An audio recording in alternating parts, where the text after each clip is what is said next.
he then ordered suspension of some members of staff and heads of some of those units so that they can properly investigate and find out what exactly went on here. How could you go ahead and still run roulette? What, you want to sell it back to the federal government or what, to another state to use? It just tells you the kind of decay of what is out there in terms of what's going on and how we really need to revisit some of these matters. So sometimes we just don't have words to describe some of these things, but we're hoping that, look, we all have a role to play here. Everybody has a role to play here because they said, look, this is a syndicate. This is definitely not the first of those kind of actions they've carried out. It's been going on. And then they extended it to this one, thinking, okay, maybe we've done previous ones before, now this. So it will definitely be of utmost importance for that ministry to ensure that they get not just that use your phrase to the bottom of this matter. It's got to be properly done, and then we see those who are behind this to serve as a huge deterrent to several others in other ministries. This just cannot keep happening, guys. It cannot keep going on. Who knows what they're still next? A plane? You know, when you see some videos on social media, people will say, what did I just watch? Yeah, shocking. I mean, a full-grown man. Did you see what I saw?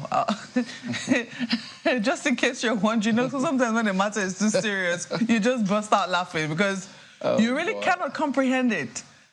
A full-grown man in a respectable-looking vehicle. Because oftentimes, when people want to speak, they say, oh, it's because they're poor. I mean, this certainly doesn't look like someone who's poor. He can afford a vehicle, and a decent-looking vehicle at that. You know, comes down from his car, reverses to the point. He already has an instrument for this. He knows how to do it. Brings it down, primes open the manhole, puts the instrument back, and then quickly picks up the slab and puts it inside his car. Well rehearsed. He's been doing it clearly, you can see that. Yeah, seamlessly. And that's it. And, you know, thousands of lives are endangered. It's not his business.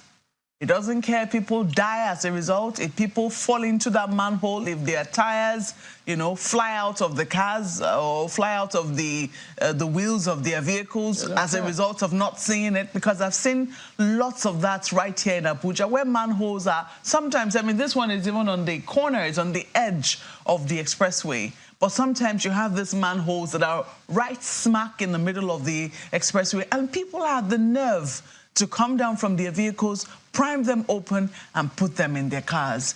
So if we've not been able to apprehend people like this and deal decisively with them, of course they're going to graduate to other things. I mean, we've since graduated to removing rail tracks, you know, so the train can derail. People can go and die. We really don't care. We need to make money, you know, and then we graduate from there, then we still runway lights. I mean, there needs to be a place where this madness stops. Everything cannot be up for sale. There needs to be a point where we as a people bond together and say, no, come on. There's only so much that we can take. We can talk about how, yes, there's corruption in government and people, our leaders need to do better by the people, etc., etc. But there needs to be a line that we draw and say, okay, while we speak to those in government, what about the people amongst us? That, yes, you're allowed to go and steal whatever it is you want if you decide that criminality is your business. But there needs to be a line, you know, where we all bond together and say, no.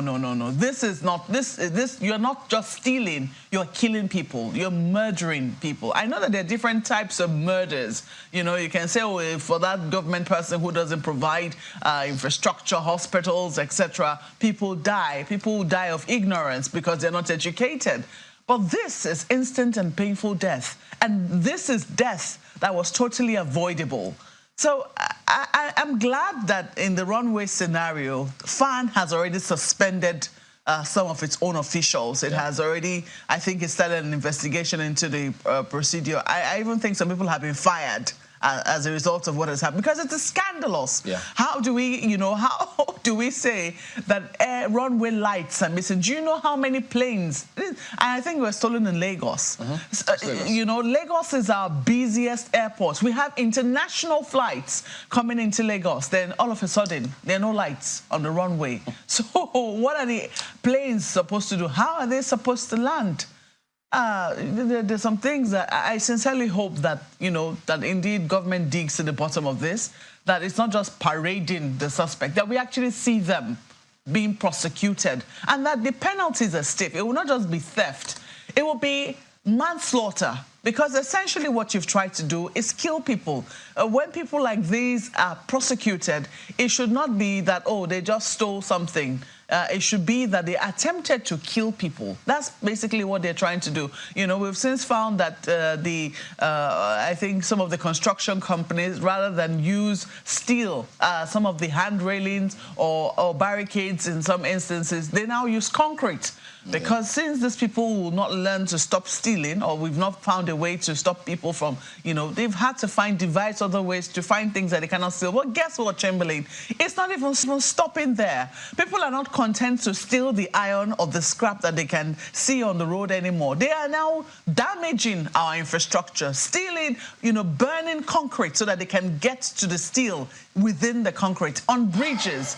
Where is this madness really going to end? I think the Borno State government, yes, unbelievable that we will descend to the level of burning the concrete so that we can get to the steel within the concrete. How does that even make any sense? The Borno State government recently, you're right about that, banned the selling of scrap iron. We used to imagine that the scavengers, when we see once in a while, I think you call them Mebola here in Abuja, you see them hitting their trolleys as they go along, looking for scrap metal. It can be valuable on the market. I think they get to sell it. I don't know. I think they sell it by the kilo. But they since found that in Borno State, people were willfully destroying government property because they wanted to be able to scrap it. Where do we draw the line, really? There are big questions, and this is a job not just for government, because government cannot be everywhere. This is a job for all of us. I don't know who installed that CCTV or who filmed that individual, but that's why you see we need this sort of infrastructure, you know, in our cities to be able to. I hope that that person whom we vividly saw in this video is apprehended. Gentlemen. Straight away reminds me of the Abuja CCTV loan, how we had actually, you know, budgeted monies to ensure we have some proper surveillance, and well, this is where we are. I bet that maybe that CCTV was owned by private individuals, but what more can we add, really? Yes, they can actually steal a plane at this rate. And I was looking online, just looking at how important that particular equipment is. It's raining now in Lagos. Imagine where the weather's really bad and, you know, the pilot needs all of the help he can get just to land safely. And imagine he just looks down and there are no lights. He can't trace the runway. He's not sure if this is a house, if this is someone's street or the runway. Just imagine. But I think that is not something a lot of people think about, the consequences of their actions. There is crime everywhere, in the west, north, south, east, outside the country. But some of these other countries have found ways to be able to clamp down on crime. And how?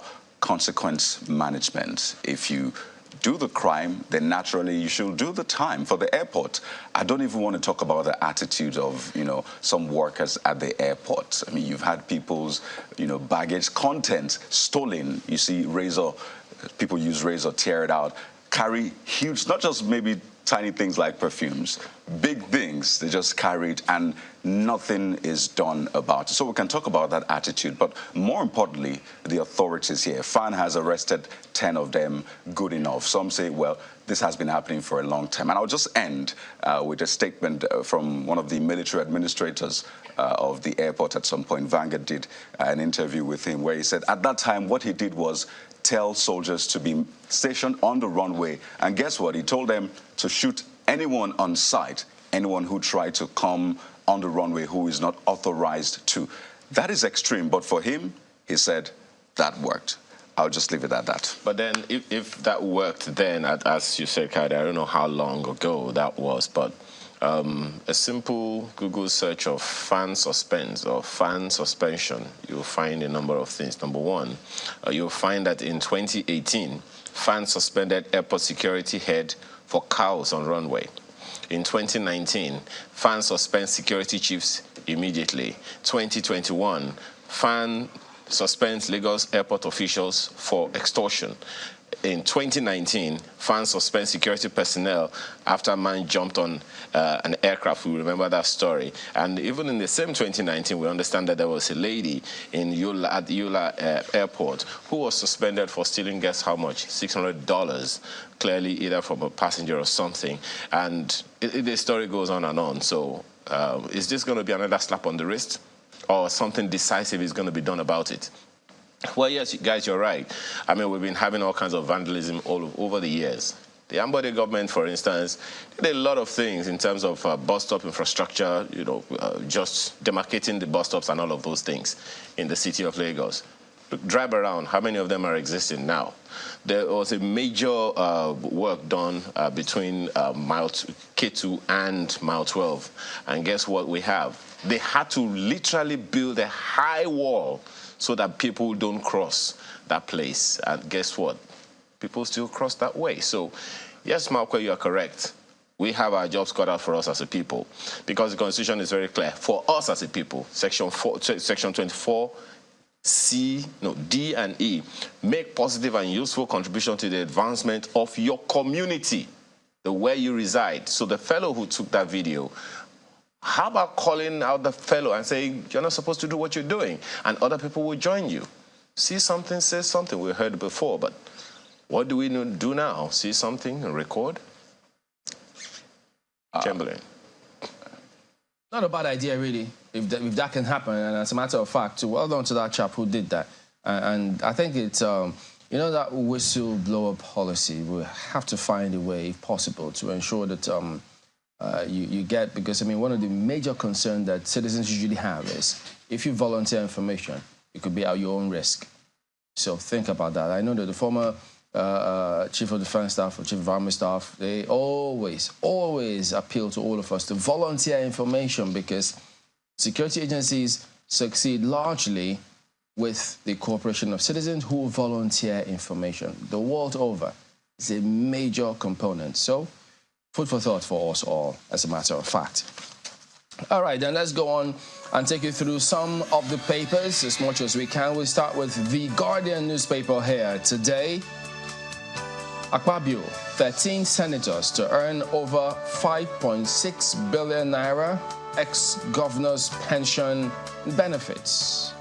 So that's the lead on the front page of The Guardian here today.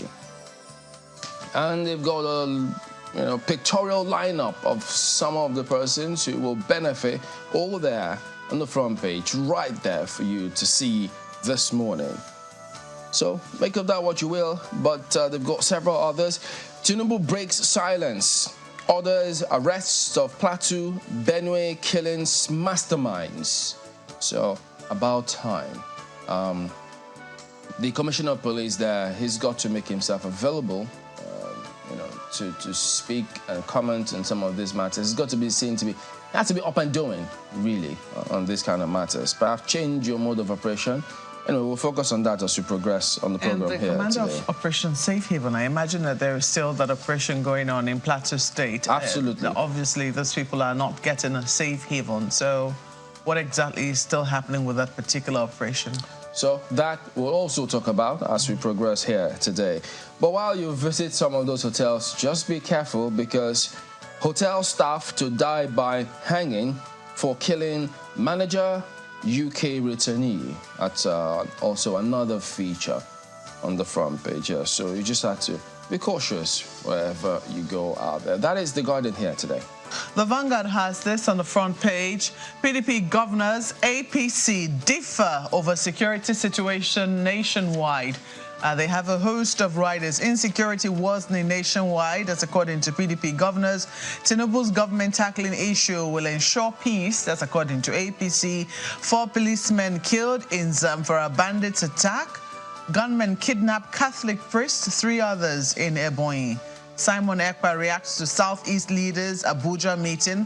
Orders 2 weeks sit at home. Okay, that is also right there. at the bottom, one of the riders, asking residents to sit at home for 2 weeks. Slap on Nigeria police. That's according to AIG Zone 9. Disregard ECPA. That's according to IPOB.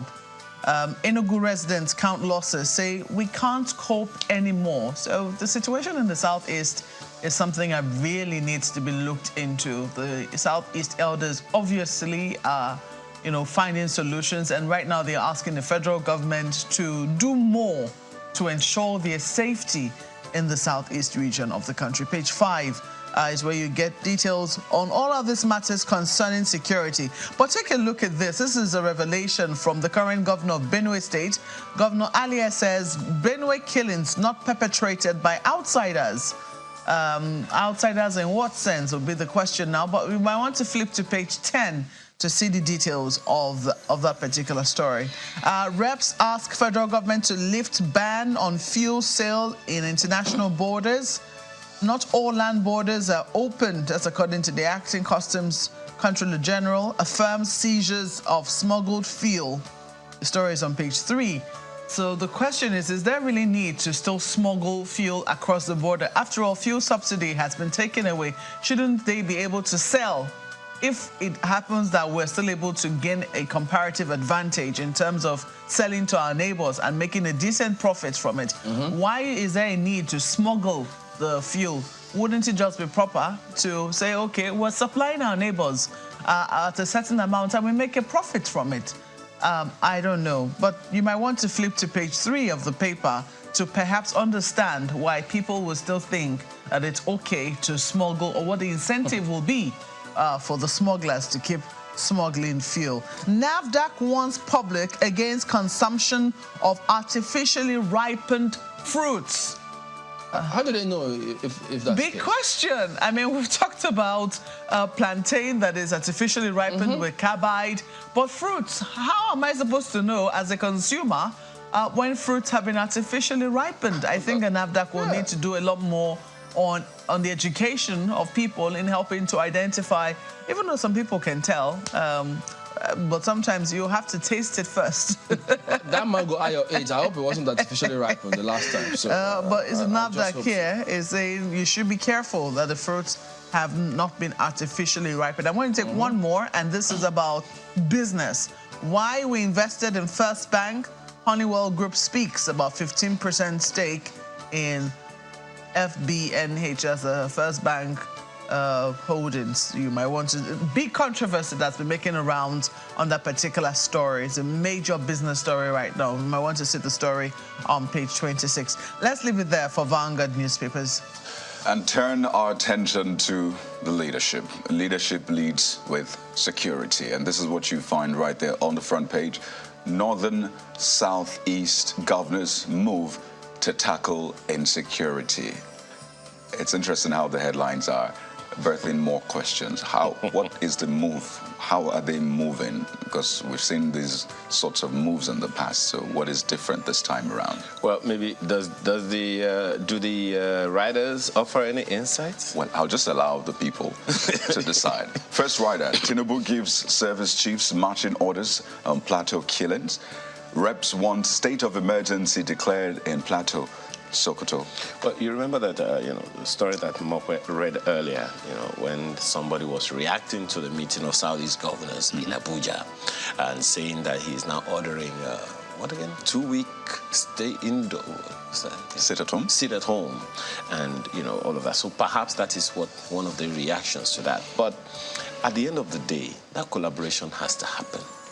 I remember the opening, the inauguration speech of the president said, where there is no peace and justice, there can be no investments. I think it's a no-brainer, really. And, well, page 4 has more details. Northern and Southeast governors move to tackle insecurity. And just on top of that, you see this one. Forbes names Dangote Africa's richest for 12th time. Page 20. So that's talks about, imagine the Nigerian economy. Some will say government should also take glory in this one. You know how these things work. But that's a very interesting story for you. There's a couple more on the front page. But just to mention, Vessel with 800,000 liters of stolen crude oil destroyed. That's going to be a major conversation for us on the show this morning because it concerns Nigeria's commonwealth and lots of other major issues, but let's leave it there for leadership. And the Daily Independent is talking about something related, although this time speaking specifically to subsidy. Senate probes fuel subsidy, queries 9.3 trillion naira spent in 30 months. 30 months is 1 year and... Actually, 2 years and 6 months. 2 years and... 2.5 years. Whoa, my maths is really poor. I think it's when it comes to all the $1 million. You just get lost in the zeros sometimes. Man, 9.3 trillion. How much is a trillion now? That's like 12 zeros? I don't know. Anyway, well, that's the lead story of the... Sometimes when you hear these things, as Malcolm would often say, the figures are so mind-boggling, you're even wondering how to make any sense of it. That's the lead of the paper this morning. And right under the picture you see on the front page, FG asked to rally behind bleeding Nigerian airlines. Airline CEO knocks Odua Sirika over actions in sector. We lost 18 aircraft to bird strikes in 6 months. Add to that some runway lighting as well, to theft. No, that's for one company. That's according to Airpeace. Okay, I'm aggregating everything, really. But even that, the danger of even losing lives when there is a bird strike, while the aircraft is airborne, that's something, very, very significant. I don't even know how to put 18 aircraft. How much is one? Can you imagine? Anyway, that's the Daily Independent this morning. Okay, take a look at New Telegraph, a similar narrative. Season of investigations. Senate probes oil subsidy under recovery regime. Frowns on, look at this one here, 9.3 trillion naira spent in 30 months. As reps scrutinize banks' illegal charges, hold CBN's social media handle policy. You wonder what CBN is doing, looking for going what with this social media handle. In the first instance, you just wonder. Look at this one. Banks' illegal charges. This is way much more important to consumers, to customers, than this other component, social media handle policy. They want the CBN address these issues. Part of the reasons why you are there as a regulatory body in the first instance to ensure that the banks comply with the rules. And you see them declare humongous profits. Even during COVID, where almost all sectors tanked, they saw it, man. Huge profit all the time, consistently huge profits. And if you look through how, whence this money's come, it's from issues like this kind of charges. Almost anything you do, you see charges.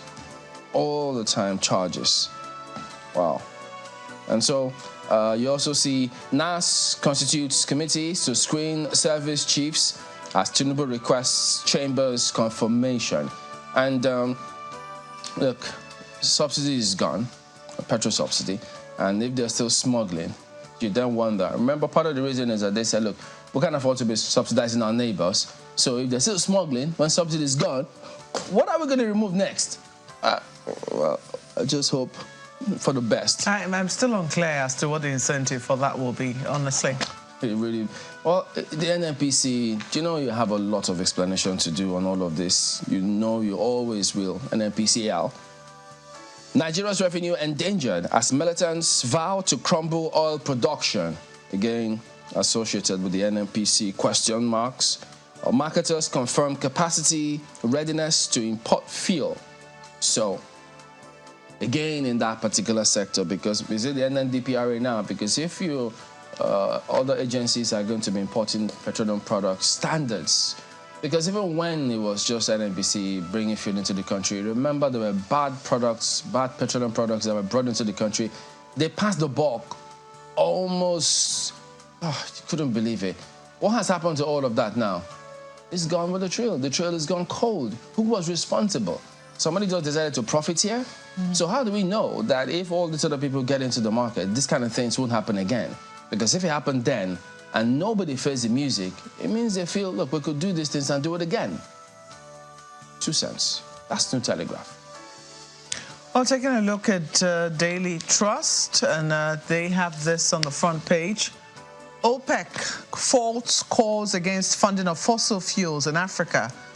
We needed to drive industrialization, that's according to African petroleum producers. NNPCL denies blocking oil and gas sector deals. That's also on the front page. Allays IOC's divestment fears. That's also right there as one of the writers. Insecurity, rise up to the occasion, PDP governors tell Tinubu. You also see there, Tinubu orders manhunt for Plateau Benue killers. Man killed for stealing bread in Bayelsa. That's a very, very sad one. As I know, even the Holy Book say that if a man steals food just to eat, you have to let him go. You have to let him go with the food. People will steal manholes. No, don't let them go. But bread, it meant that he was hungry. You know, why should he lose his life for that? Page 25 is where you get details. EcoBank versus Otudeco, why we have not acted. CBN is given a justification on page 19 of the paper. Maybe they'll also say when they'll wade into it. You might want to flip to page 19. But I tell you that this story is very important. That's why it's making the round on the front pages of the dailies this morning. Reps ask NUC to halt fees hike in varsities. That's also there. It's a request. Wow, it's a mixed one. Yeah, it'll be interesting to see how that goes. FMDQ exchange traded derivatives market goes live. So you'll find that story on page 21 of the Daily Trust. Let's leave it there for the paper. The Nigerian Tribune has this one from the president. Plateau's cycle of violence must be broken. Orders manhunt for killers. We will get to the root of insecurity in our region. Northern governors. It's page 3. It'll be interesting to know what the root of insecurity is. Is it that we don't know? Well, looks like for the decades we've been fighting insecurity, we're still yet to find out. Don't forget that some governors came out at some point, and was it Nasarawa at the time? Was saying, look, we know who these people are. And then you also remember that there was that conversation with the former governor of Kaduna State saying, look, at some point, we governors stopped doing the needful. Yeah. So is it that we don't really know what the problem is there another route aside that route? Is there something we're missing here? Well, we'll stay on this one, definitely, to get what the final finding will be. Akpabio constitutes standing committees. That's also another big story. I'll just take one more for you as we wind down. Drama as judge hands police lawyer to EFCC for filing criminal charges against Odwa. Very interesting one, really. It's on page 16. That's where you find more details of that story. This Nigerian newspaper, very quickly, 9.3 trillion naira spent on oil subsidy in 30 months. That's also right there on the front page. Orders probe into subsidy regime under Buhari. Urges FG IOCs to establish 3 refineries as Akpabio constitutes special committees. Sorry, to establish 3 refineries? Urges FG IOCs to establish 3 refineries. What happens to the ones that we've been trying to, is it turn around or refurbish or fix? Maybe if you get to pages 4 and 7, you'll find the details on the front page. And right under the picture you see on the front page, Tinubu orders prosecution of perpetrators of Plateau killings. Find the story on pages 5 and 9. Insecurity, IGP meets NSA, promises synergy amongst security institutions. I don't even know what to make of this, but can we all just recognize, whether you're in government or you're not, that the priority here is Nigeria, not just an office? And we don't just want to hear the rhetorics from the past. You can almost predict these headlines. Let's go beyond just the talk. Okay, so the president is saying, okay, you know, ordering prosecution of perpetrators of Plateau killings. First of all, you have to catch them. And secondly, I mean, we know that the Plateau killings is not happening for the very first time, but this is what we have on our hands now. And we're still asking for to track them down first and then to prosecute them? What is the source? The Southern Kaduna situation, is this something we don't know? You know, with all the security formations all over the state, I don't even know what to make of all of this, but that's the much of this Nigeria newspaper we can take today. Well, Nigeria News Direct has this one on the Plateau killings as well, so it's a big one. Tinubu talks tough, I'll take that again. Tinubu talks tough, instructs security agencies to locate masterminds. IGP NSA pledge improved synergy to improve security. And, of course, it's something you've seen across the board. And so another angle, perhaps, the News Direct has this morning. It's on page 22. And, yeah, customs intercepts 37 trailer loads of rice, 173,000 liters of petrol. Where? In Ogun. Is it a border town? Of course, Ogun is a border town. No, yeah, I mean, is Ogun is a border state? Is it a border that'll be letting the details out. That's why people should grab a copy of it. The reason I ask that is that sometimes you find that, okay, it's customs that is going into hotels in Abuja to raid. Is it a border hotel? Is it the border city in the first place? You know, how did they get past you in the first place? You know, so look, I keep saying this one thing over and over again. If we're going to cross this Rubicon that we find ourselves in, guys, we have to recognize that Nigeria comes first. Absolutely. And if we can take that out, then we get there. Well, that's Nigeria News Direct this morning, bringing us to a close of a look at the papers. We're right back after now to begin to take on the issues as they come. Do stay with us.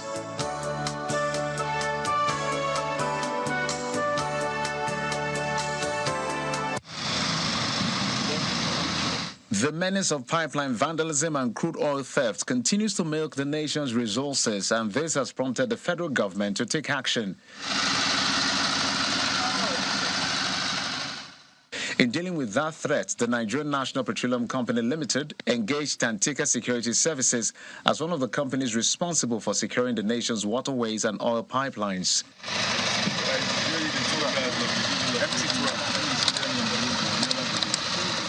This partnership between the NNPCL and Tantika Security Services has yielded results with the arrest of this vessel, MT Tural LL, laden with 150 metric tons of stolen crude oil on Escravel Sea.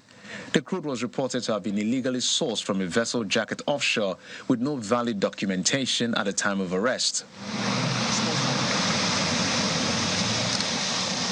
According to the security company, the arrest follows credible intelligence that the vessel was heading to Cameroon with a cargo on board.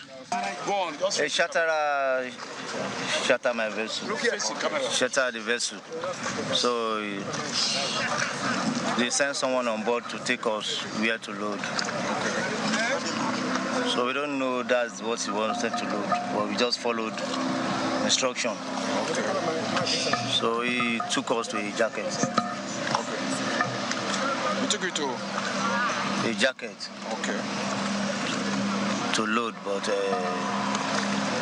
we couldn't stay there for long. We left there. When I called my boss that this is what is happening there, so my boss said I should leave there.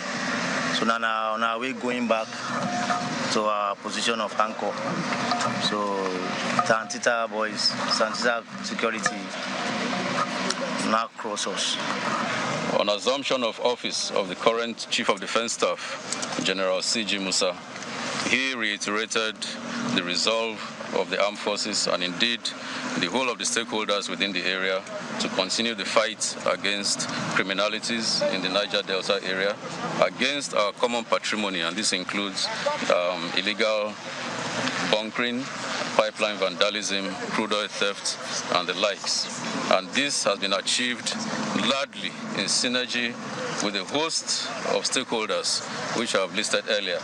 Most importantly, we have at the front end our partners who provide the intelligence for us to carry out our kinetic functions as the armed forces. To demonstrate its commitment to ending crude oil theft, security operatives of the Joint Task Force Operation Delta Safe and a private security company destroyed the vessel using missile from an aircraft.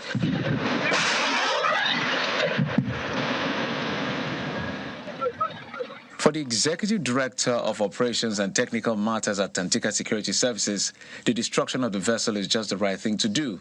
The whole idea of destroying the vessel is to send a strong message to all would-be investors in illegality in Nigerian waters that this is what they are going to face if they so wish to tow this type of business. And it doesn't end here also. The government will do all it takes. Our security forces will do all it takes to further bring you to book, you the individuals that cannot sponsor these type of missions. With 11 Nigerians and 1 Ghanaian on board the arrested vessel, the Joint Task Force and Tantika said they will continue to protect the nation's oil and gas infrastructure within the Niger Delta region, with the ultimate aim of ending the menace of crude oil theft.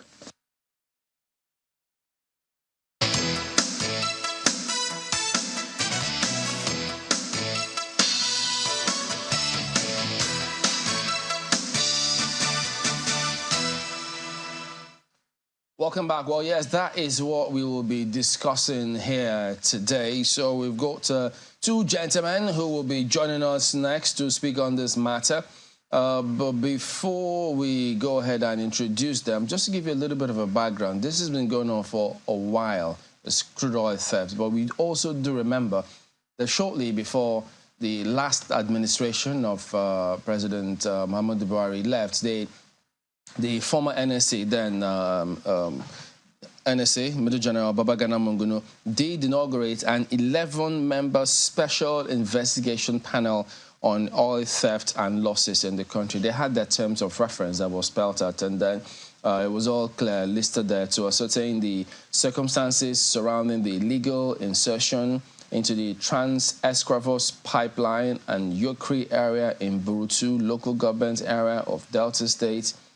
They were to establish the ramifications of crude oil theft and losses in Nigeria, ascertain the causative factors, immediate and remote, of crude oil theft, losses in the country, and ascertain the extent of crude oil theft and losses in the country as well. Identify persons, entities, whether public, private, or foreign, involved in the criminal enterprise, and establish the level of culpability of identifying persons in the enterprise.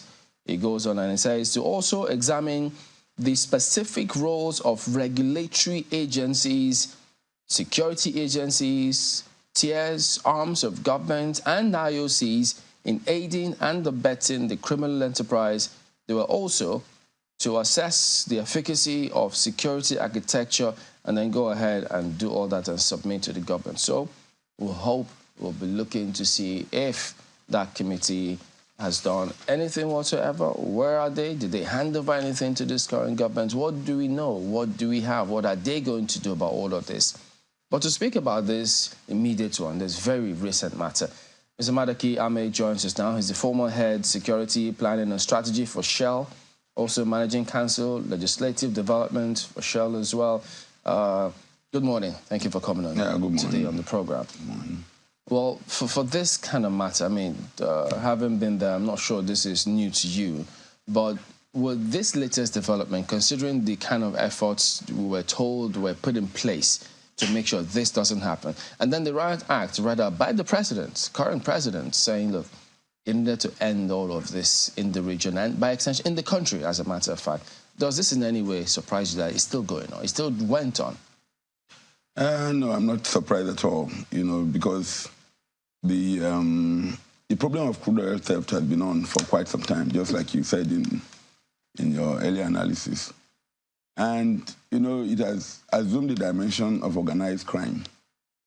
So, getting it sorted out once and for all is so much beyond a Riot Act being read by a president. We need to get to a point where people genuinely come up with the commitment to walk the talk, because there's a lot of, grandstanding on television in respect of this crude oil theft challenge. And, when all that grandstanding takes place, because of the limited knowledge of the generality of the Nigerian public about the industry due to its opaqueness, we get to a situation where people get excited about the information that is in the media about things like this. And those who put this kind of information in the media do that deliberately to achieve an end which the Nigerian public does not know about. You know, you get the point I'm making. So, yes, the president read out that crude oil theft must stop, but there is an 800,000 liters capacity vessel.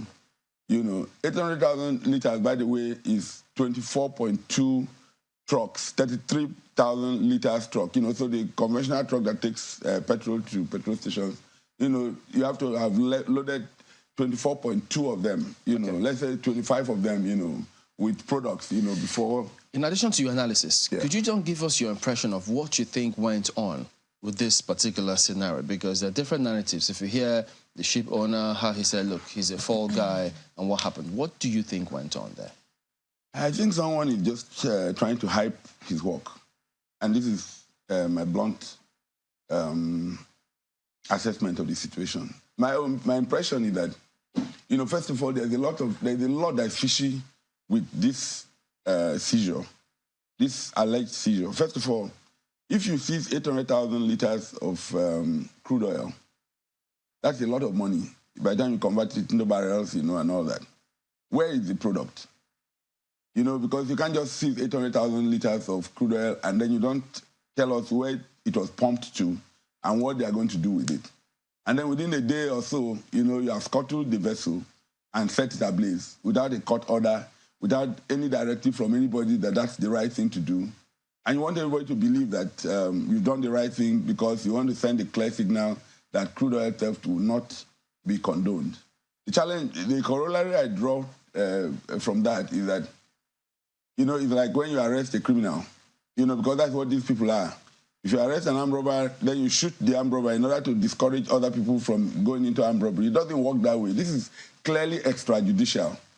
And unless we follow due process in getting things done, you know, we're going to get into a situation where we keep running around in circles. And that's where the real risk is. So, you know, because by destroying the vessel the way they have done it, they have destroyed the evidence that they can ever tender in court. But you know, we've seen this script before.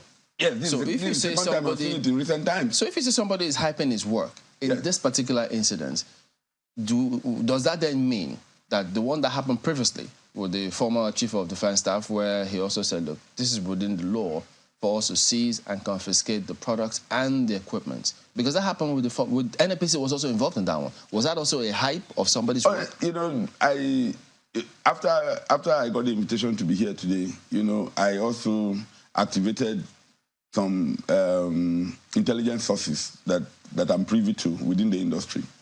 And the information I got, you know, actually through me, you know, really, I found that extremely disturbing. First of all, if you plot the coordinates of the, you know, the coordinates that was provided by the NNPC in their notification to the public about this, the exact location of that vessel is 16 nautical miles from the coast of Nigeria, you know, around Ondo State, 16 nautical miles. Bear in mind that, you know, the extent of our exclusive economic zone is actually 12 nautical miles from shore. So what that means is that that vessel was in international waters, not within Nigeria's waters. You get the point? So what was the Tompolo Security Company doing there? Their job, to the best of my knowledge, the duty of policing our international waters and the high seas belongs to the Navy. And then maybe, you know with NIMASA, you know, and so on. The extent of this contract, the Tompolo's, you know, company's contract is actually to police the it's a surveillance contract along the 6 major trunk lines that we have in Nigeria. The Trans-Focados trunk line, the Trans-Ramos trunk line, the Trans-Niger pipeline, the Nembe Creek trunk line, you know. So we have 6 of those trunk lines, and that is where their surveillance work is expected to be done, not to police international waters. I'm not saying if you see a criminal wherever you can find them, you should not apprehend them. But the truth of the matter is that outside the remit of their contract, you know, to go hunting for vessels that may be lying around, and then you arrest them, and then before anybody can know what has gone on, the vessel is scuttled and set ablaze. By the time you do from what we saw, yes. I mean, we also saw that the Navy, they did a joint press briefing with the Navy, and we saw, you know, one of the military chiefs saying that this is military bosses, you know, saying that in line with the conjunction or with the instruction from the new Chief of Defense Staff, the new Chief of Defense Staff, saying that they should partner and make sure that, you know, the waterways are rid of oil thieves. You know, they're doing this in partnership with Tantita Security. So could it be that maybe Tantita gave the information and, you know, partnered with them, and that's how they were able to apprehend those boys? Maybe, don't you think that they might have had the mandate assisting the military in that regard, since the military is not constrained by any contract limiting them to coastal waters? Well, good. That's a good concept. You know, it's a good way to look at it, but it goes a bit deeper than this. You get the point.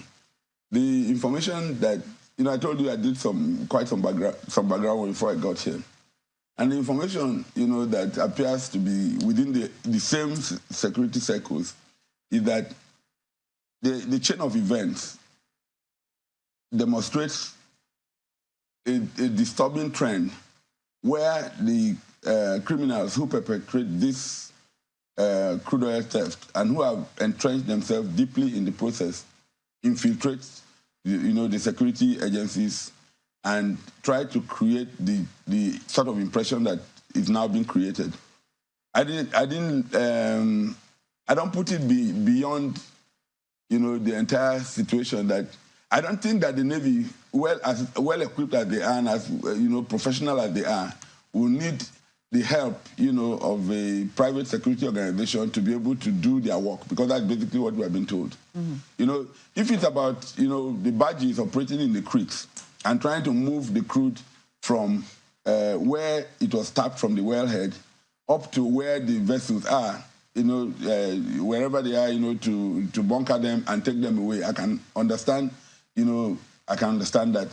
But if what we are hearing is that, you know, a private security agency is policing the high seas, you know, and, you know, arresting vessels and scuttling them in conjunction with the Navy, I think it calls for a probe, a real serious probe, you know, which unearths, and when that probe is carried out, mm-hmm. you know, information will come out that will surprise.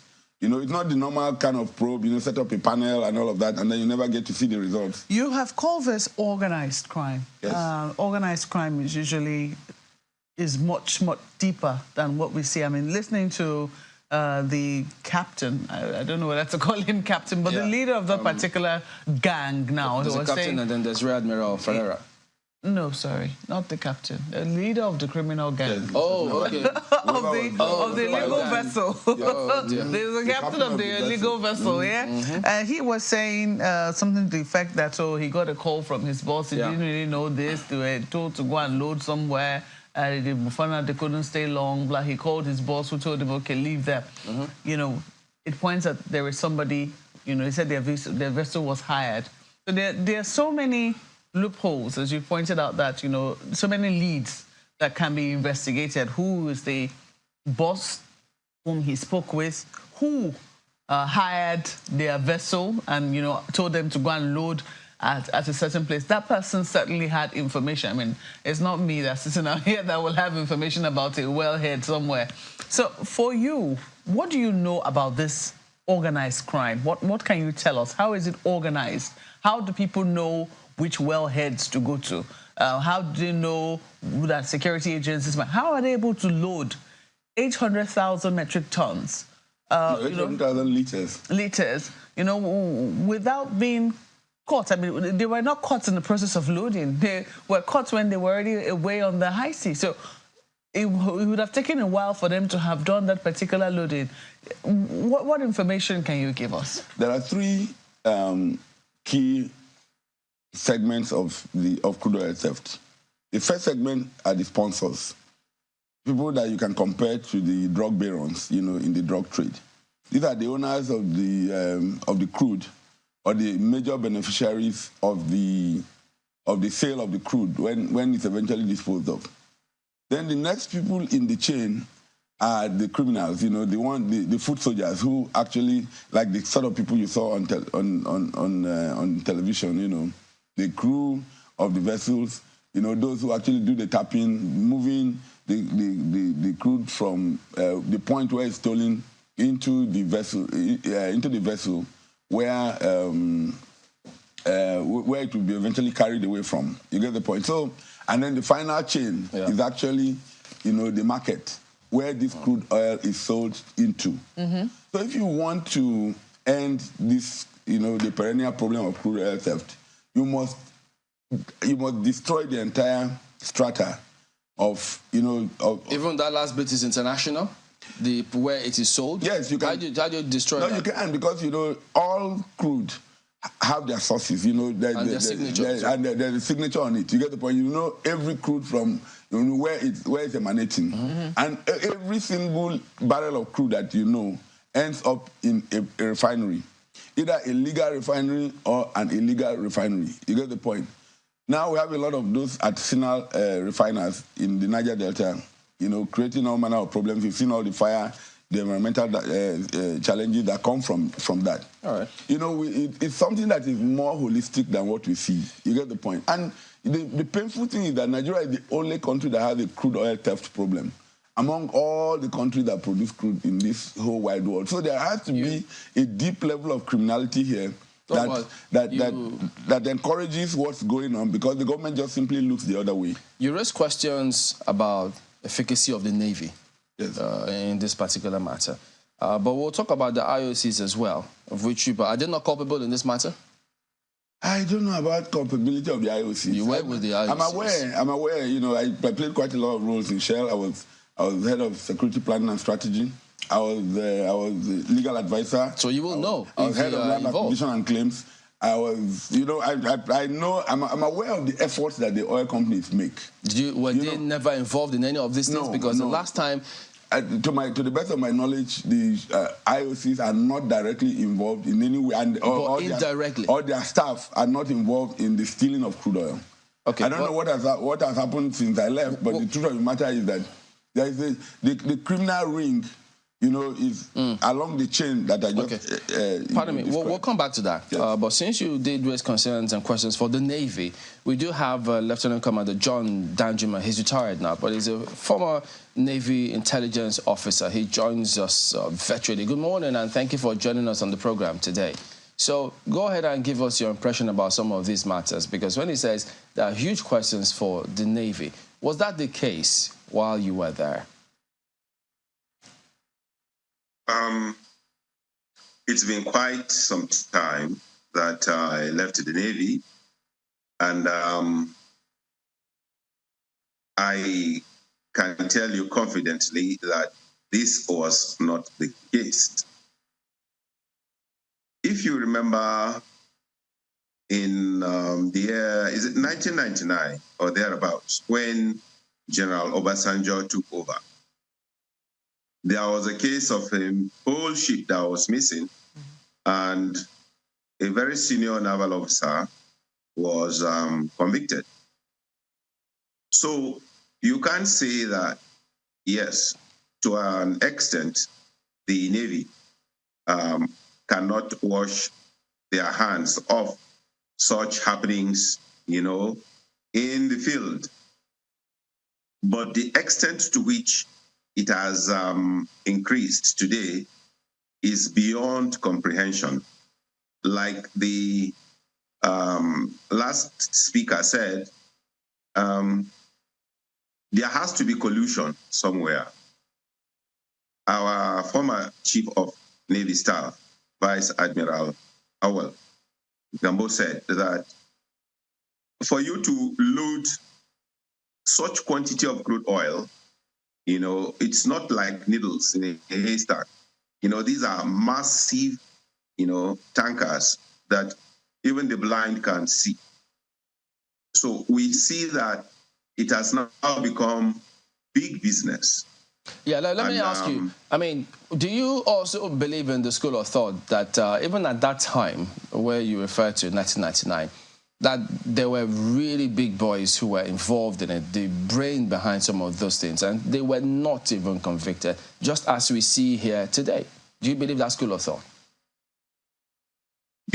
Oil business is big business. You don't have small boys, you know, going into that kind of a thing. They even have their armies. They have their foot soldiers. That's why it's called organized crime. But I want to say also that, you know, wherever you see things like this happen, you have to look at the locality. You have to look at the people from whose land, you know, such oil is being mined.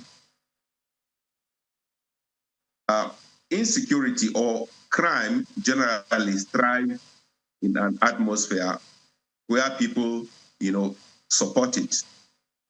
If the people in that zone, in that area, do not support it, it will not happen. All right. Even if you bring the military, bring the Navy, you bring the army, you bring everything. So my point actually is that the thinking of the people in that area may be that, wow, there is gold in some parts of Nigeria, and this gold is not mined in favor of the whole Nigerian people. So now you're okay. So your theory now is that residents or communities are also involved in this one. Is that your point? Perfectly. All right. Let's bring in our colleagues from Lagos.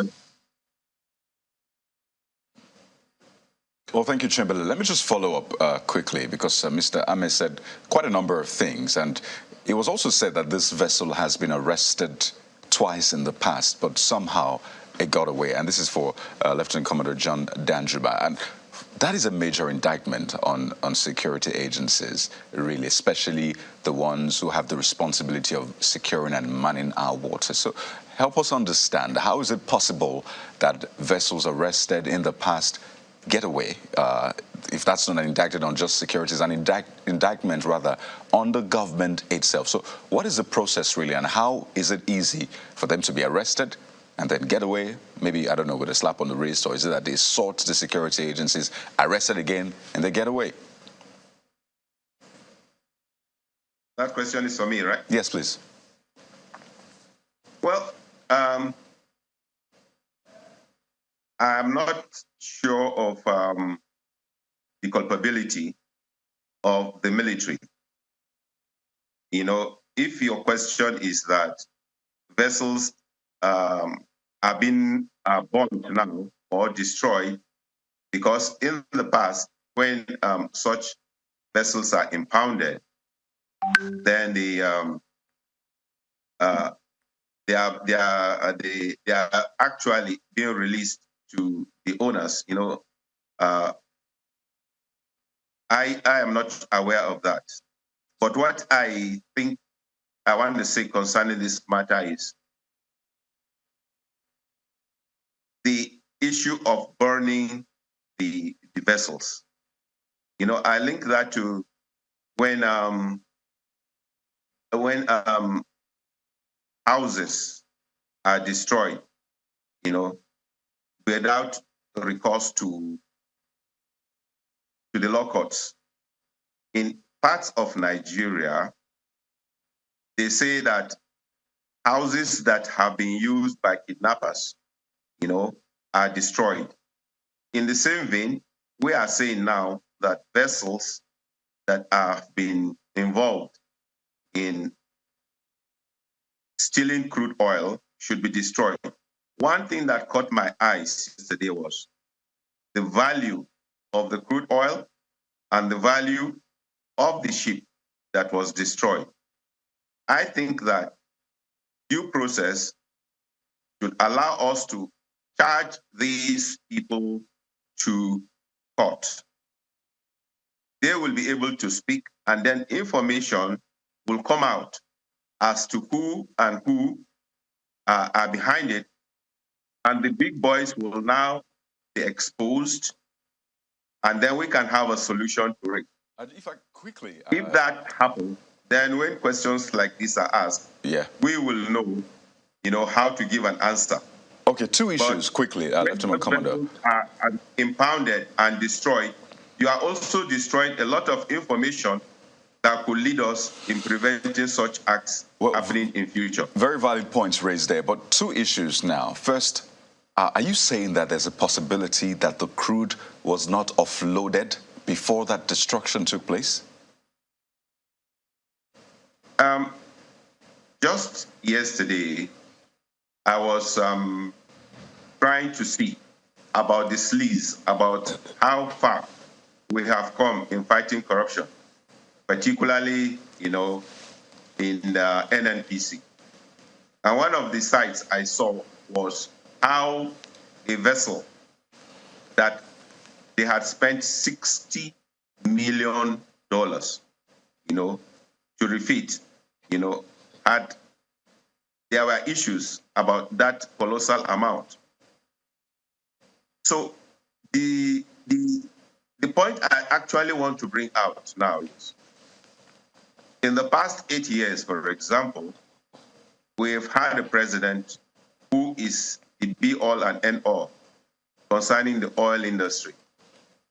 How come we have not got one single refinery working and we have spent billions? We'll come to that, Lieutenant Commodore. I just wanted to get from your experience, when vessels are destroyed, vessels bearing crude illegally, is the crude usually offloaded before the vessel is destroyed, or the crude is destroyed with the vessel?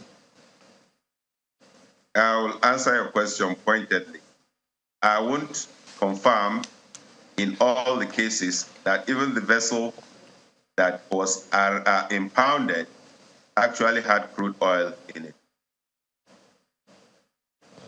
Right, so we should actually see this from two angles. There's a possibility that there was even no crude, even though they said they were caught actually getting crude from a jacket. So you're saying there's a possibility that it was just a vessel that was destroyed and there's no crude in it? Just as I think, and this is my opinion, that even when you sell crude oil, you can say that you didn't sell it. After you mine the crude oil and the vessels have come and legally taken it out, there is a possibility that you can say you didn't sell it and pocket the change.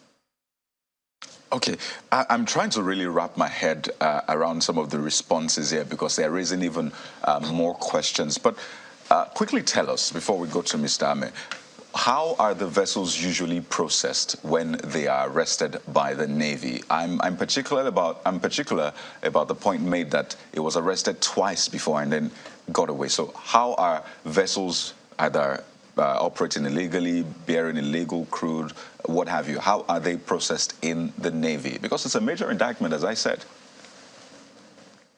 Well, I wouldn't put it that it is an indictment on the Navy. You know my background, and you know my people are there. So I am not here to indict them, but I am saying that once a vessel is impounded, you take it to the base, and then the culprits or suspects are interrogated to determine what and what is happening.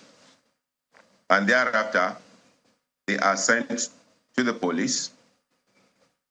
And if the crude oil or whatever product or cargo is in the vessel is now dealt with, is transferred to other vessels. All right, well, Lieutenant Commander will come back to you in a bit, but let me speak to our guest in Abuja. Mr. Ame, listening to a former intelligence officer speak about, in the Navy, speak about these things, as Kayode said, raises more questions than answers. In the first place, the fact that security officials had to partner with a private security firm to be able to do the needful. For me, that was a little troubling. And so if we are finding it difficult dealing with these issues at this level, I wonder, what we'll be able to do further. Now, speak to the role that the IOCs themselves could be playing. I'm aware that, the NNPC has a way of monitoring crude that leaves their system, and where they go or where they don't go. How is it possible that, fuel will, crude oil will leave any particular depot and it will be untraceable?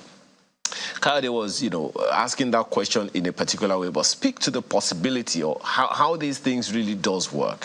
When crude leaves a particular reservoir, where does it go? The vessel we are talking about, from the statement that was released by the NNPC, it says that this particular company was registered in 2009 and has been inactive for a while, perhaps underscoring the issues Kayode raised about the organization, with the vessel being arrested twice and disappearing twice. From information also available, as you all also know, this vessel has been operating in stealth mode. How is it possible? Speak to us whichever way you think is right, that a vessel will load crude and the authorities, the Navy, the IOCs themselves, the NNPC, will be unaware. Just help us get an understanding so we can have an idea whether or not there are collusions indeed. Yeah, thanks a whole lot. You've raised quite some germane issues, and let's start from the point of view of the fact that as we speak, there are at least 1,000 security personnel in the creeks and in the waterways in the Niger Delta trying to police, the pipelines and the facilities and to prevent crude oil theft and other kinds of criminality in that region. So you can imagine if there are over 1,000 men, deployed by the security agencies, either by the Navy, both by the, in fact, joint security teams that work as a joint task force are operating there in the Niger Delta in different capacities. And so, and if you also realize that the vessel of the size we're talking about cannot go into the creeks to carry crude. All the time they will have to stay far away, from the source where the actual stealing of the crude is done from the wellheads and from the pipelines. And they are transported in barges before they are loaded onto the vessels that then take them away. So it's a chain, and so it's not something that can be described in the simplistic manner that they did in the press conference that was granted.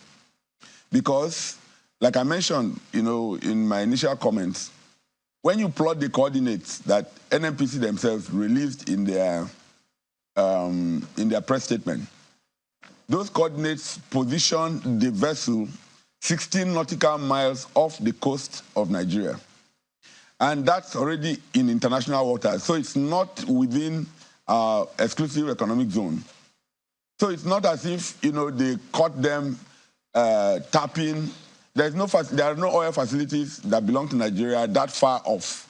So if they say they actually caught them, taking crude oil from a location, they're just playing on the intelligence and the ignorance of the vast majority of Nigerians, because it is not possible to find a vessel of that size around where oil operations take place. Well, we got that message earlier, even in our offshore operations. But I'm not sure you really understand the question that I'm asking, so please permit me to put it again. How is it possible?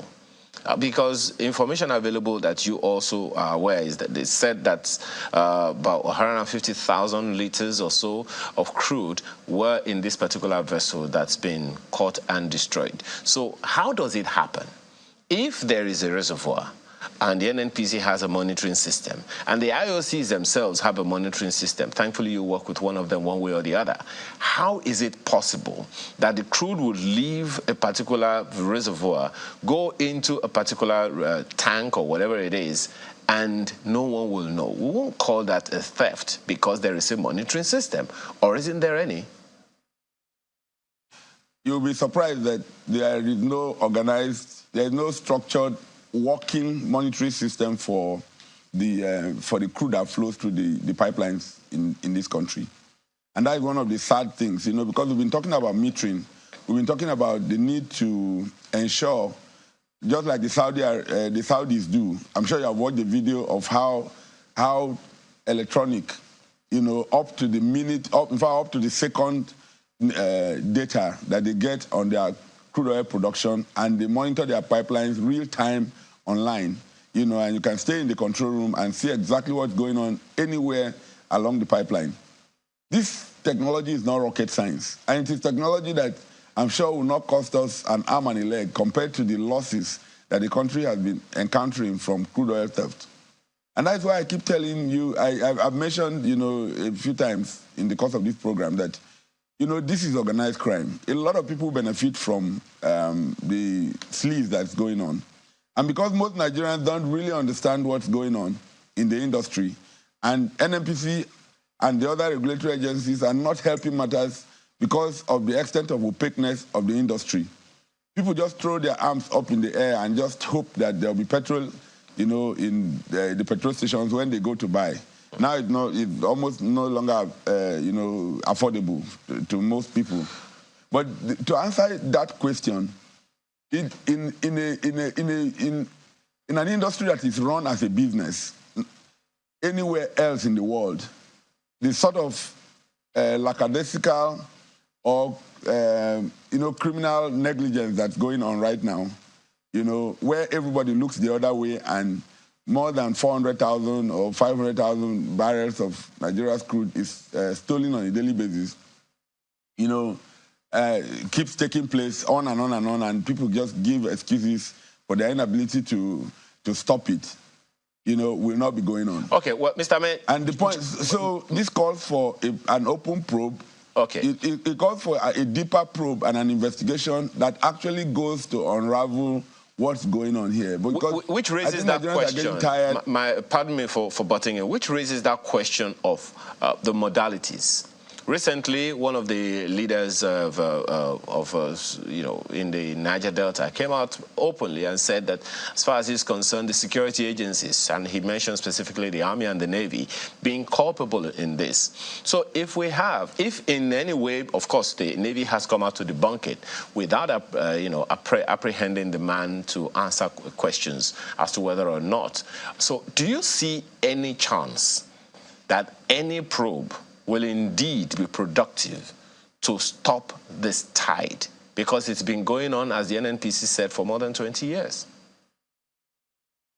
Yes, I think a probe properly conducted with a desire to reach an end will achieve the right results. You've seen a lot of probes in the oil and gas industry, you know, but without due respect to those who set up those probes, I don't think they are done with the objective of actually unraveling what's going on in the industry. So what would you propose?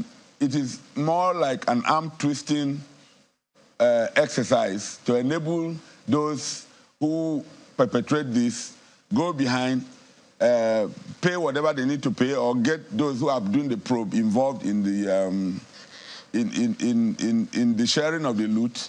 And once they are comfortable with what they have made from it, then the probe just dies. I've not seen any meaningful probe outcome, whether it's for subsidy, whether it's for crude oil theft. You know, it's just like a ritual. You know, it just keeps happening on and on and on. And I think that's why we need to, you know, come to terms with, you know, a lot of the challenges that we face in the oil industry. The other point I need to make quickly is that it is not as if the problem of crude oil theft in Nigeria has not been dealt with effectively in the past. If we look at the records, and you know, accurate data keeping doesn't lie. If you look at the records, in 2016, just before November 2016, we had this kind of situation, and the problem was severe. You know, Nigeria was producing about 800,000 barrels of crude a day, when we had a quota, you know, an OPEC quota, you know, in excess of 2 million barrels a day. And we had the capacity to produce that quota. But we just couldn't produce it because the crude oil theft was at its height around that, you know, 2015, getting on 2016. All right. But in November 2016, the parade changed. And between 2016 and 2019, when somebody was in charge of running the operations of Operation Delta Force, the crude oil production increased from 800,000 barrels when he met it to 2.5 million barrels consistently. And then, you know, and as they say, you don't change a winning team. So if we really want to unravel what can be done differently, the probe should then be what was done within that period that we're able to grow our production from 800,000 barrels a day, which is like an economic disaster for an oil-dependent economy, to 2.5 million barrels. And this happened over the course of, 13 to 18 months, of monitoring the process, bumper to bumper. And that person is still alive. There's certainly a lot that needs to be done and understood, unearthed about the industry with respect to stopping crude oil theft. But there was a statement you made about internationally recognized economic zones in the country being 12 nautical miles. But to understand that it's not actually 12, it is 200 nautical miles for every country. So the vessel, to that extent, was actually on international waters, and not exactly 12, because that's what we also have found out, we find here. But gentlemen, we have to thank both of you for coming on here. Madiki Ame, former head, security, planning and strategy, Shell Nigeria, Managing Council, Legislative Development for Shell as well. We've also had Lieutenant Commander John Danjuma, who is a former Navy intelligence officer. Thank you both for coming on today. We will be back in a moment to talk about how to also address security concerns, but this time in Plateau. Stay on with us.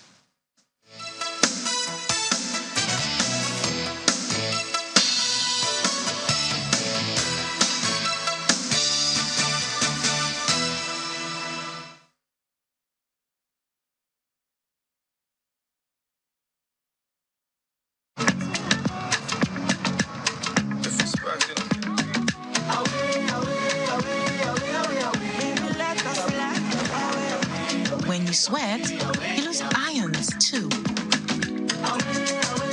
Reach for Pocari Sweat, similar to your body fluid. It is easily absorbed and rehydrates you faster. Replenish your ions with Pocari Sweat Iron Supply Drink.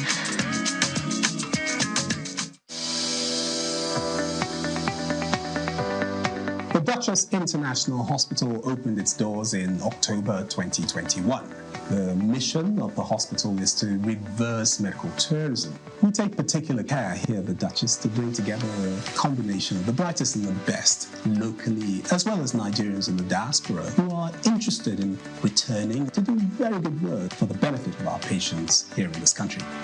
The good thing is that we have all international expertise here, all international facilities here, international people working here. Everything is coming together in a space which was considered not great in terms of the availability of healthcare. Access Bank, of course, has been able to provide us with a robust range of products and services that has enabled us to deliver that standard and quality of healthcare that is integral to our mission as an organization.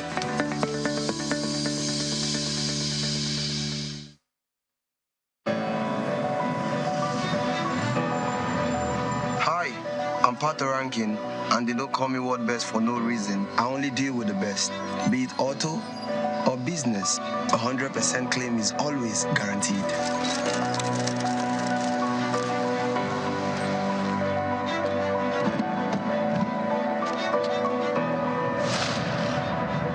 Welcome to world-class insurance services.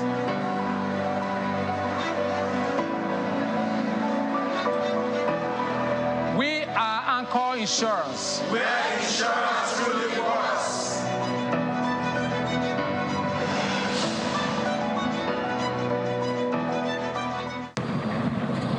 Following renewed attacks in some communities of Mangu local government area, security chiefs embarked on an on-the-spot assessment of the situation in the affected areas.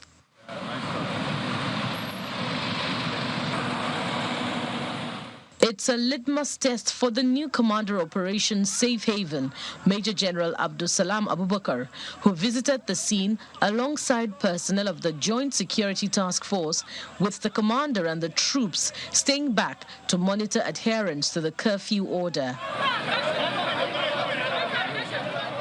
Similarly, the Police Commissioner, Plateau State Command, Bartholomew Onyeka, also visited the communities where he addressed the youths on the importance of community policing. When you see something that is not proper, you report to us.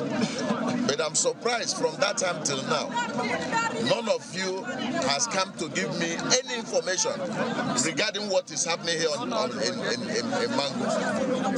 Does it mean you people don't know from where all these people are coming from? Or what is the issue? Nobody has come to me.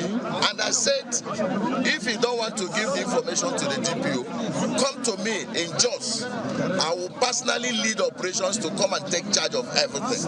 Residents of Sabongiri, one of the affected communities, are still mourning and counting their losses in spite of early warning to the effect that bandits are to invade their communities. We have 12 people that were killed by the bandits. This morning, we buried them around 9 p.m. exactly. 6 houses were razed down, burned completely. 3 people were burnt in their house, on their bed. Please, sir, all what we are begging from you is please, don't behave. I will say it because I'm on media, don't behave like Nigerian army. Let me tell you what happened yesterday. When the attack started, we called them. They failed to come. The mobile police that were together with us that yesterday really helped. They calmed down the situation for over 30 minutes before those Nigerian soldiers came. And let me tell you one thing, President. When they came, for them to move right towards where the direction is, they couldn't. They delayed. At the exit of the community, when we are about pushing them out, instead for them to reach there, when they move forward, stop. When they move up small, they stop. So they had to delay until the Fulani men escaped. The Plateau State government, as a measure to restore law and order in the affected communities, has imposed a 24-hour curfew in the local government area.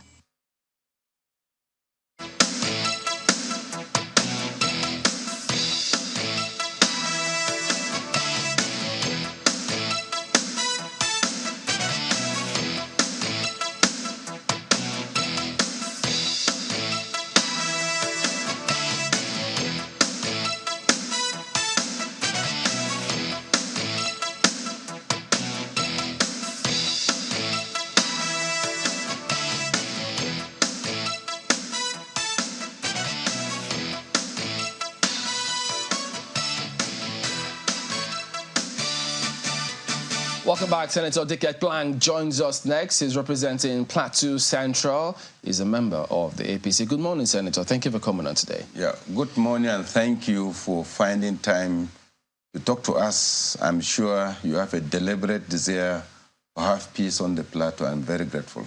Absolutely, and that's why we're doing this, rightly said. And, you know, yeah, so tell us, I mean, there's several narratives out there on what is going on, why, what needs to be done. There's a lot of that going on. But from your perspective, you represent that area. What do you think is really going on? What I think is really going on is competition for a very limited natural resources land. I am an indigene of Plateau Central. I have lived and grown up in Plateau Central. I know what it used to be. I know what it is now. And I know that to some extent, we are not living as we used to be. I I said limited resources against a very greater demand, increase in population, expansion of professional activities, and, you know, people migrate, and so on and so forth. So for me, it is competition over very limited natural resources. And our country has a definition of citizenship and indigenship, and the functions and roles of these are very clear to us. If at all citizens and indigents live amicably and act responsibly to what the Constitution stipulates, I am very sure and definite that what is occurring might have not occurred. For me, I feel it that way. Okay. When you say that you've lived there, you've grown up there, you know what it used to be and what it is now. At that time, talking about what it used to be, is it that there was no competition? Well, I say limited. You know, there's population increase, and there's expansion of professional practices. In those days, you might be farming only about 2 to 3 hectares. Today, you are farming 10 hectares. Yesterday, you might have been having only about 10 cows. Today, you're having 100 cows. You know, there will be limited natural resources for you to function, and there can be clash. There can be competition. Yesterday, people used to migrate. But when in the migration, you migrate and probably get into another person's land. By that time, there's not too much competition on natural resources. But today, there's the land, the natural resources are not even enough for the indigents, probably to tolerate an intruder. But then, if at all there are migrations, if at all there's expansion in professional practices, if at all there is increase in population, if at all there's influx of people coming into your land, if all of us will respect the Constitution, will have mutual trust, will live together in trust, respecting each other, I'm sure it would have been of an economic advantage to us. Now, I know that you also do know, in many cases, many of those herders are not the owners of those herds. They herd them sometimes for some other persons. Now, with respect to trying to find the solution, living peacefully, understanding and respecting the Constitution as you spoke about, has there been any such narrative concerning having that conversation with those who send them out there to say, look, some of these things have got to change.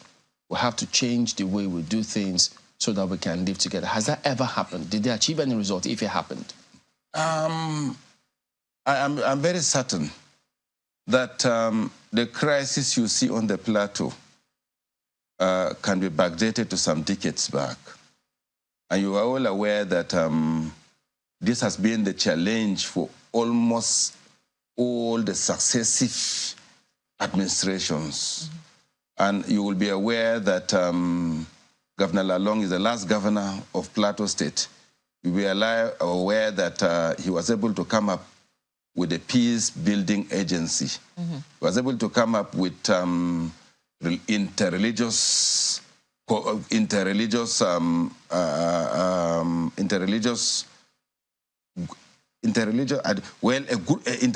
association where different religions meet to dialogue, interreligious dialogue group, where people come together to discuss and have amicable way of relating.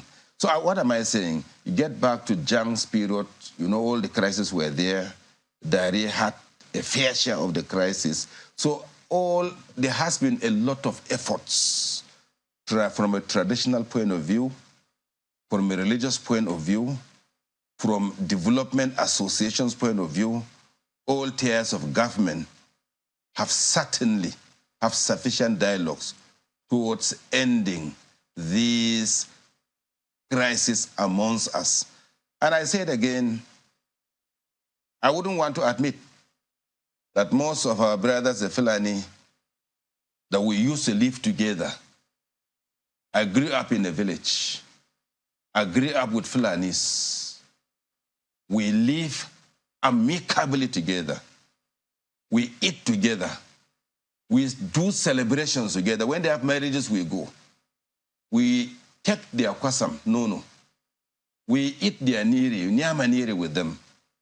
And the highest a Fulani man will do to you at that time is probably inability of his boys, hates boys, to control the cows, and probably they get into a farm. And you have a way of settling it. And payments are made. And we live together.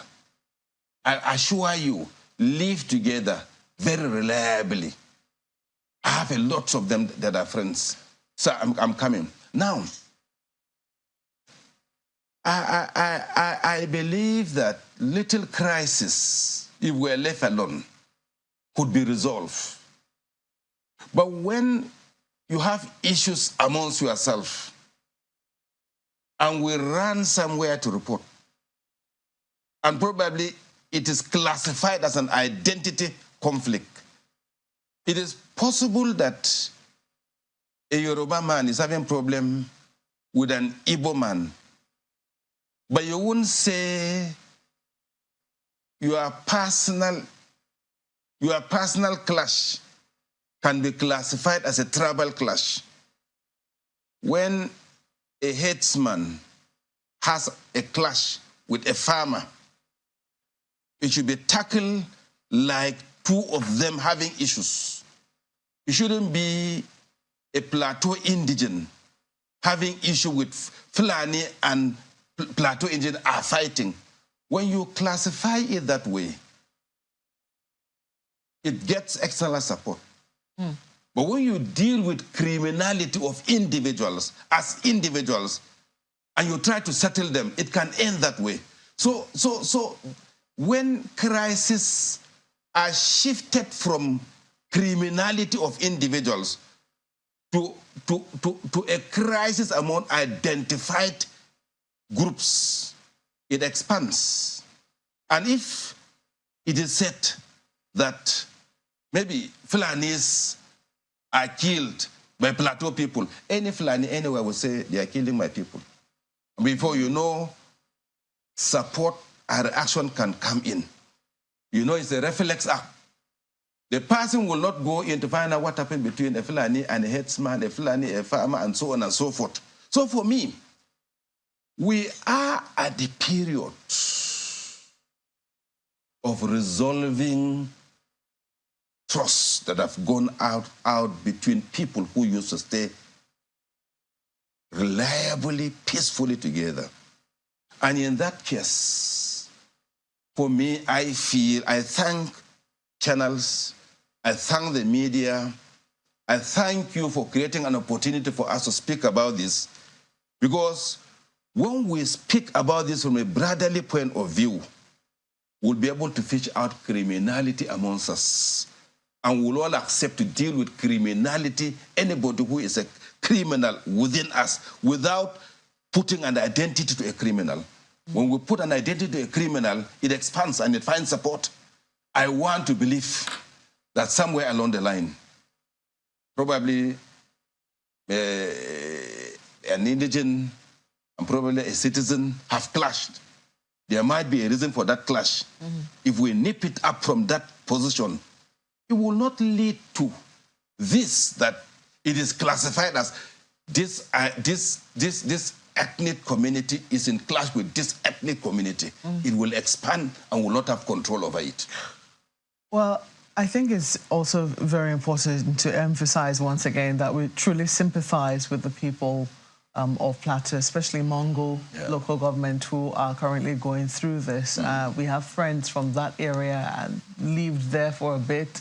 That's in Jos and environment. So it's really very disheartening to see what is going on the Plateau. But you have talked about solutions. You've talked about different solutions. Each government, successive administration, finding solutions to this particular problem, yet it seems to be defying all of the solutions that have been proffered so far. You have even talked about, I mean, this particular cause or this particular way of looking at the problem. And I'm sure that it's one of the things that they must have been saying within some of the institutions which the last administration tried to find. For instance, the Peace Building Committee, which the Lalong administration set up. To your mind, as someone who is from that particular area, why do you think that this has defied solutions so far? I think there should be a political will to approach this issue. And that is why at the floor of the Senate, I brought in a motion of public importance, urgent public importance. And I brought it from a brotherly point of view. And I brought it because as senators, 109 representatives of the 109 constituencies, I would like us to approach it from a brotherly point of view. When you say political... I'm coming, sir. I know, when you say political will on whose side? All of us stakeholders in all tiers of government, we should come out to condemn this. We should come out to resolve this. We must be very decisive on it so that criminality should be punished. Anybody, any criminal should be punished, should be ruthlessly crushed. So you think this has gone on because there has been no consequences for people dying? Yeah, sometimes when criminals are caught, and probably you look at them from an identity point of view, it attracts sympathy, it attracts support, it becomes the responsibility for a particular identity to do all they can to free victims that are considered to be from their own faction. I wish that we withdraw the issue of identity in our clashes and ruthlessly crush criminals. Why am I saying so? In all the crises that takes place, all of us are victims. Both citizens and indigents are victims. All partisan party followers are victims. Both religion, all religious groups are victims. So who is safe? Who is safe? The best way is for us to critically accept that there is an act of criminality amongst us. And whoever is found wrong, that person should be rooted and punished according to the law. Let's bring in our colleagues from Lagos. Well, thank you, Chamberlain. Senator, let me follow up on the point you made about trying to remove identity from this.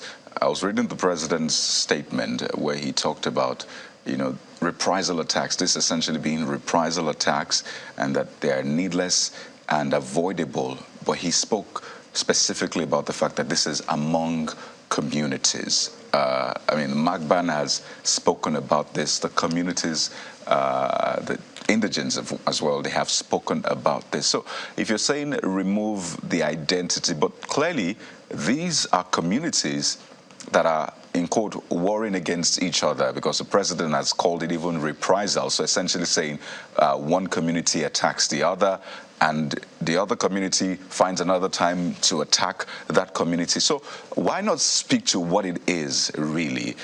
What exactly is going on? Is it reprisals between the Fulani community and the indigents? Maybe speak to it. Let's be clear on what this is so that we can actually deal with it rather than saying, don't let's give it identity. And some will say, maybe we're just papering over cracks at the end of the day.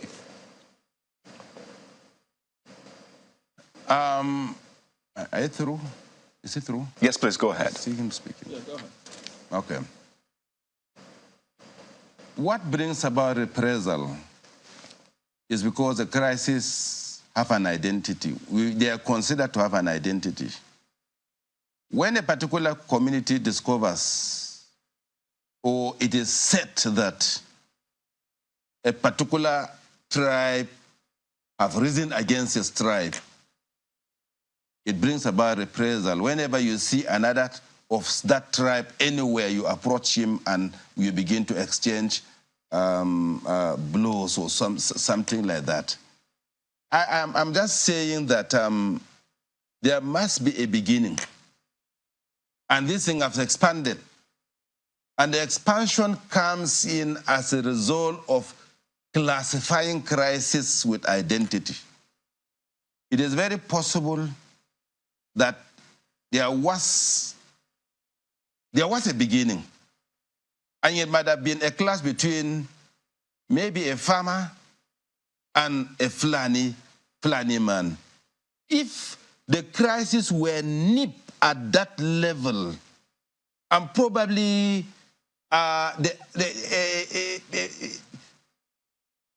probably you try to find out who is wrong, and at that level that person is punished, it can come to an end.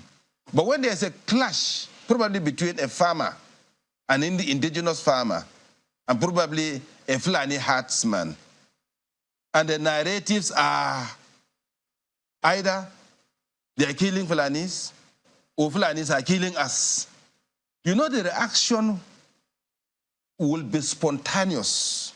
So that's what I'm trying to say. Okay. I can't say, I'm not saying that we've not risen, both groups and have not risen against each other, but there must be a beginning. Right.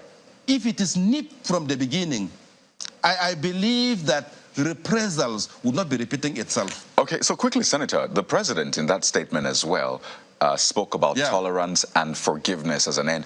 And in the same vein, said that the security agencies must pursue those responsible and they must face the full wrath of the law. There was a major allegation against the military, the army specifically, in that report earlier on, where one of the residents said that it looked like the military was foot dragging when it was time to chase after those that attacked their communities. And for them, they wonder how justice can be done if those responsible are not even arrested, and it looks like the security agencies are not pursuing them. Is this something you've also witnessed? Can you confirm that this is indeed the case? You know, someone who is angry, someone who feels molested, and someone who is devastated, his immediate speech might not be what you will take immediately. Yes, of course, I do know that the ratio of the security to our population is very low. And sometimes when in crisis, you know that the man who feels molested, the man who feels offended, the man who feels devastated would even want you to do magic. And probably the military are human beings. They might not have the capacity to do the approach at time T. But again, I believe in the strong will of the president. Honestly, I believe in it. And I also believe in the immediate step taken by the Chief of Defense Staff. In our approach, in my motion in the National Assembly, I asked for prayers. And our prayers were overwhelmingly agreed upon by members of the Senate. And one of the prayers was that the Minister of Defense should redeploy and establish permanently the military at the crisis splash points. And that is done. I believe in the decisive decision of the Minister of the Chief of Defense Staff.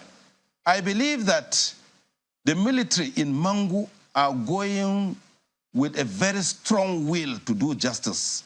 And I pray that if we should be able to have some confidence in the military at this moment. It is lack of trust of yesterday that is making the people to look at the military as if probably they are not worried of the taken side. But I want to assure, I have a strong belief that General Abdul Salam, the GOC, who has been on the Plateau, who did very well in the Barkin Ladi crisis, and he is someone that does not tolerate tolerate criminality. I believe that we're out to see a better thing. You're all aware that the curfew was placed on Mangu for 24 hours. But the curfew has been reduced from 6 p.m. to 6 a.m. to 6 p.m. in the evening. I am certain that we will find solution. You know that my people are agrarian farmers. My people farm a lot, and it's a farming season. And when you are not, you cannot go to your farm, and you're not safe in your communities. Like the community in Gwet, the communities in my communities in Votni, Pushit, and so on.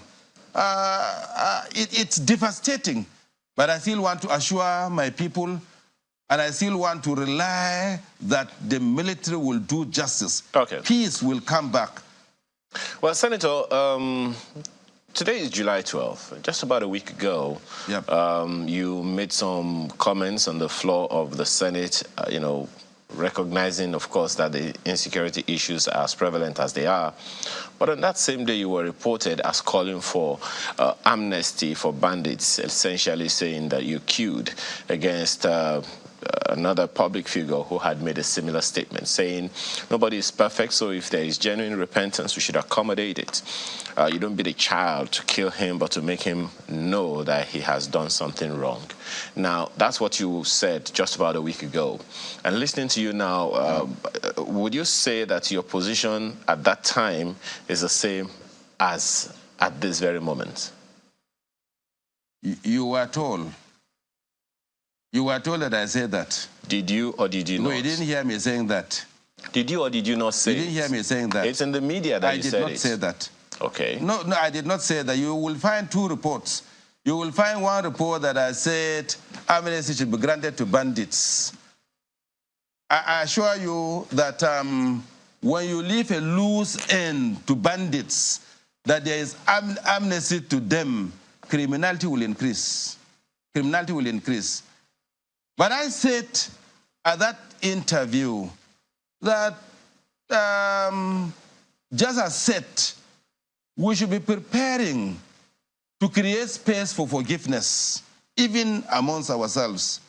The criminality going on in my village, we should be able to create room for forgiveness if dialogue is brought. Okay. Now, on that very matter, Senator, just 1 second. Just 1 second, Senator. On that very issue, you said earlier that this case, the issues on the Plateau, have been on for a very, very long time. And there are those who, historians would find a way to connect the dots from one situation to the other, one case to another, all of them possibly revolving around the same thing. So when you're talking about opening up a space for forgiveness where there is genuineness, I'm wondering, what's the assurance we have that we will not have another case in the near or far future whenever this kind of thing arises again, simply because, as you said, we were magnanimous and we chose to forgive? I told you that we used to live well with the Fulani. And I told you that if we stop, if external interference is stopped, and we are left within ourselves, I sincerely believe that our usual cordial relationship can be brought back. But as soon as we run somewhere and come back, we seek support externally and come back, it will be very difficult to us to find a solution. That's why I told you briefly what it used to be. I told you that I grew up. We grew up in the villages together. And at that time, there was a lot of trust, and we lived peacefully together. In fact, we interact very freely together. And I told you that if we don't create identity to criminality, we look at each other in the eye and try as much as all to sort it out whenever there are problems amongst us. with a mind of solving it and nipping it from the bud, without anybody, without any external influence, that peace can be sustained. Just one more thing from me, Senator. Where is that? Pardon me. I'm coming, sir. Senator. Pardon me, just 1 second. When you say external influence, exactly what are you talking about? I'm talking about, I told you earlier, when you bring identity to a crisis, each identity ran to his brothers, seeking for assistance, reporting. That one makes the crisis to expand. If you are saying, Marvel, the people of Mangu are in a clash with Fulani, Fulani anywhere would shout that they are killing his brothers. And if the crisis between a Marvel man in Gwet and a Fulani man in Gwet, and then the shout is that Fulani are killing Marvel people. You know, the Marvel man in Mangu will respond. The Marvel man in Mangun will respond. The Marvel man in Kopal will respond because it is said that Fulanis are attacking my brothers in a particular place. That's why I said, by the time we reduce identity and deal with criminality of individuals, we could easily find solution. All right, just one more thing before we go, Senator. In that report, some residents there they believe that security agencies are culpable as well in this case, that they could have done some things differently and better. I mean, they were talking about allowing some people to escape. Yeah. So do you also share the same view? Is that something that needs to be corrected in that regard? Again. Yes. Repeat it later. The security agencies, some of the persons in that report, which in Plateau, they accuse the security, the military, of being culpable in some of this, in saying that they could have done some things differently to bring everybody, no matter who the person is, if they are guilty, to book. Yeah. Well, I'm taking this. It goes to trust. Okay. I know that the governor is an PDP governor. I'm an APC candidate. But I know that the current governor is not sleeping. I know that he's doing all he could to bring this thing to an end. I've seen him running to Mr. President. Mr. President spoke to us that he was with him. They had some time with him. I'm sure as a leader, he is not happy and restless. But the governor is coming from Mangu. There are those who see him as if probably his mindset is to support Mangu as a leader. You know, this identity issue, it doesn't give him room. If you bring the military, and if you see one of the military person, his name is Mohammed, the moment you see his tag Mohammed, you have an idea that this one has come to support the other side. So lack of trust. I want to be optimistic that by the time we have trust in the governor, we see the governor as governor of both Muslims and Christians, as governor of all indigents and citizens, and we believe that he is fair. Trust need to come in. But I believe that all of us, independent of tribe, independent of party, independent of religion, all of us must be on the same page to fight criminality. Whoever is found guilty should be ruthlessly crushed, no matter his identity. All right, Senator Diket Lang, he's representing Plateau Central. He's a member of the APC. We thank you for coming on, and we also will keep looking out and do our best to ensure that there's peace in the region, because, I mean, without peace in the country, there's nothing, little or nothing, that anybody can do. So we do hope that we'll all pull ourselves, everyone together, to ensure that all of these issues are addressed. Thank you for coming on, Senator, and all the best. I'm very grateful for the opportunity, and I still talk to my people. Let's put our trust in the military, and I challenge the military that they have an opportunity to make it different now. And I thank the Minister of Defense. I want to assure you that all of us will be on the same page, and by the grace of God, we shall have peace in Mangu and all other parts of Plateau and Nigeria at large. Thank you, Senator. Well, that is the show today. We do thank you all for watching. We'll see you again next time. I'm Chamberlain, so have a very good day. Well, thank you for watching. I'm sure the senator meant the chief of defense, perhaps, because there's no minister yet. But thank you so much for watching this morning. Yusuf. Goodbye.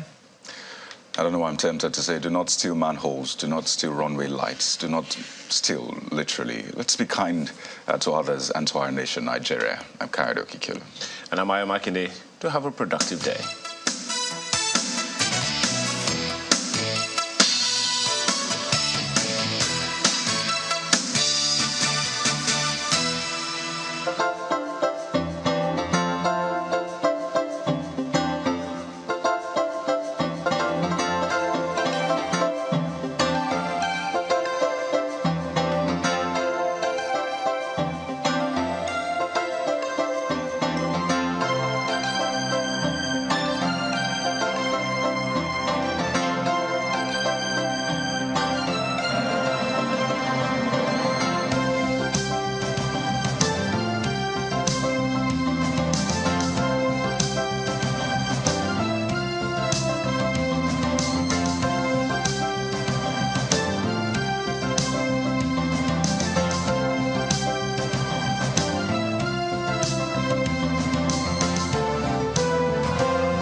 Just Nigeria cares about the things you care about. I'm young, I'm a Muslim, I'm Hausa. With many more perspectives. I'm a health systems consultant, project manager, IT expert. Whether visiting tech startups, education hubs, or on the ground, get informed opinions, trusted analysis. Cash is an anti-cashless policy. And most importantly, get to the gist of the news that matters most to you. Just Nigeria from the BBC and Channels Television every Wednesday at 9 p.m.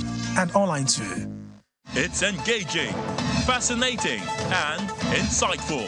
Join us as we connect with the global community of Nigerians around the world. We talk about life in the